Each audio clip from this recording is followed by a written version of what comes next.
watching E.T.N, where we don't do news, we just talk entertainment. Share and subscribe.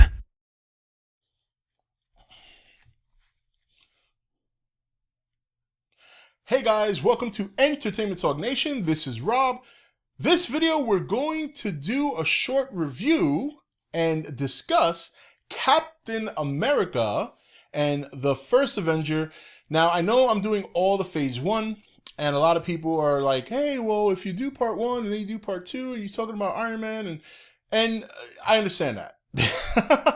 I understand that. We will briefly review like Winter Soldier when I get to that.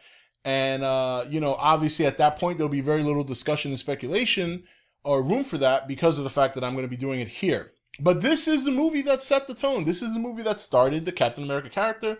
And that's why I feel it's important to discuss his potential role in Age of Ultron. And let's get started. Now, as far as the first Avenger, when you look at it in comparison to Winter Soldier, obviously they're from completely two different worlds. But let's take into consideration the time period setup was obviously way back when. And, I personally like this movie a lot. I really do. Like, this is the kind of movie that when I talk to people, they always say they either love it or they just did not. No one ever really hates it. But some people either really love it or they just like, meh, it's okay. And I disliked it a lot. I like the time period. I like the story. I understand that the whole CGI head or CGI body was, and it was kind of weird to see that, but it was done pretty well. It was done pretty good considering. I thought because we all know what Chris Evans looks like. So when we see his face on a scrawny body, it's like, God, that looks horrible.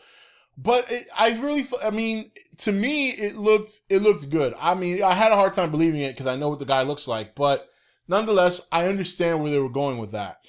And I thought Red Skull, it's unfortunate that we haven't seen him back. Hugo Weaving expressed, he's not really into the character. And the Red Skull, I don't know, it seems like he seems hard to pull off for some reason. I don't know why. It just, I don't know. That character, like we understand he's Captain America's arch villain, but it just doesn't seem to fit anymore. It fit back in the days because of what was going down, but it doesn't seem to fit anymore. But that doesn't mean that I wouldn't like to see him again. Especially with all the Hydra stuff going on. But I thought the first Avenger was really good. I thought it's amazing how much you don't realize Captain America's more, not like really a superhero. I mean, he is. He saves people. He helps people. But he represents so much more. And that was so evident in this movie.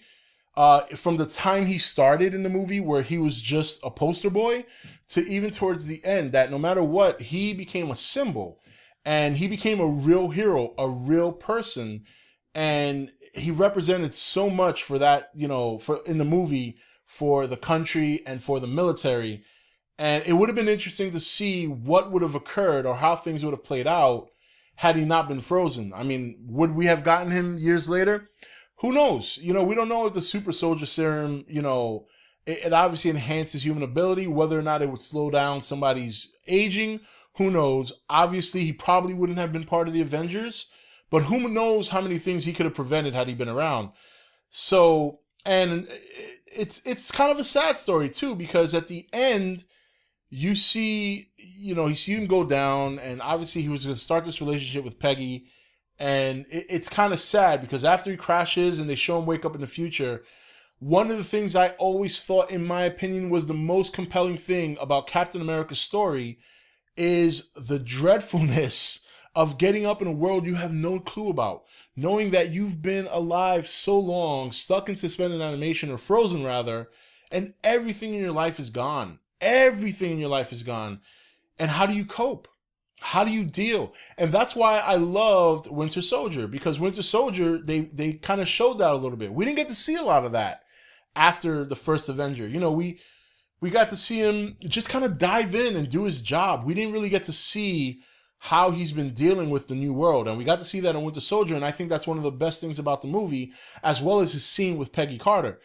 In Avengers Age of Ultron, I think the most interesting thing for me is going to be just how much the team listens to Cap. That's going to be interesting to me because let's face it, let's be honest here. Compared to Iron Man, Thor, the Hulk, in terms of power and ability, he's probably short on the totem pole. I mean, I think he's a better fighter than Tony, but Tony has a suit, you know? I think he's a better military leader than Thor, but Thor has a hammer and can control lightning and is God. And he's not as smart as Bruce Banner, but he also is not as powerful as Bruce Banner, so Banner obviously trumps him too. But he knows what he's doing, he knows how to fight, he knows how to plan, and he knows how to coordinate. And that's important when you're in a group battle. We saw that in the first Avengers, where finally, when everybody's working together and they let Cap call the shots, he knew exactly where to place each character in a position where they could be successful. This movie, we're getting an idea that he's probably running the show. I mean, we saw the commercial. Tony's like, he's the boss. But I want to see it play out on the field. That's the most interesting thing to me. I also think they did a good job of really enhancing and showing just how badass he could be in Winter Soldier. The opening scene alone, when he dives onto the boat, and he's just whipping the shit out of everybody, and he's just making it look like a cakewalk. We didn't see a lot of that in the first Avenger, and we didn't see a lot of that in Avengers. We saw a buttload of it in Winter Soldier, and that is the Captain America I want to see. So, and his role in this movie is going to be probably the most important one next to Tony. When you consider, they're going to set up Civil War in this movie. They're going to show certain elements and certain shots and scenes that are going to highlight and echo and tease and, Easter egg. That's the word I was looking for. Easter egg. Little Easter eggs we'll see setting up Civil War, because that's the next big movie. And Marvel is trying to make that a big deal. A lot of characters in it. We know Iron Man's going to be in it. We know Spider-Man's going to be in it. So we're going to see a lot of setup for Civil War in this movie. And I think another thing we're going to see is a lot of rivalry between Cap and Tony. I think Tony's guilt for what he created is going to lead him to start to do things that he probably shouldn't do, or kind of fly off the handle and not think before he acts. And Captain America, being the leader and being, when it comes to combat, being the smart one, is going to try and tell Tony, hey, Tony, you can't do this. You can't. And Tony doesn't like rules. He doesn't like rules. He probably follows Cap reluctantly. So I think we're going to see that rivalry begin to set up in this movie. I think that's fairly obvious. We've seen a scene of that happen before, where the short clip with Cap and Tony Stark's talking about, Scarlet Witch, and, when Tony's like the Maximoff girl, and they're going back and forth, and they get a little heated, and Cap gets so upset, he just rips apart a thing of wood. So I'm very much looking forward to Cap in this movie. I think Winter Soldier put him on a whole nother level. I think at the end of the day, to be quite honest, and a lot of people have said this, and I agree with this assessment, I think at the end of it all, the Captain America trilogy is going to be better than the Iron Man trilogy. The Iron Man trilogy may get all the money, but in terms of story and action and a lot of other things, I think the Captain America trilogy is going to be the number one trilogy in my opinion. Because the first movie I thought was solid. The second movie was just a whole nother thing. And obviously the third movie, I think we can guess and feel confident that it's going to be just incredible. So I'm definitely looking forward to Captain America in Age of Ultron. And obviously, who's not looking forward to Civil War? That's just going to be an incredible movie. And we'll see what happens. Anyway, guys, that's it for the doubleheader. We'll return next Wednesday and discuss more Phase 1 movies leading right into Avengers Age of Ultron. The last movie on the phase list is Guardians of the Galaxy.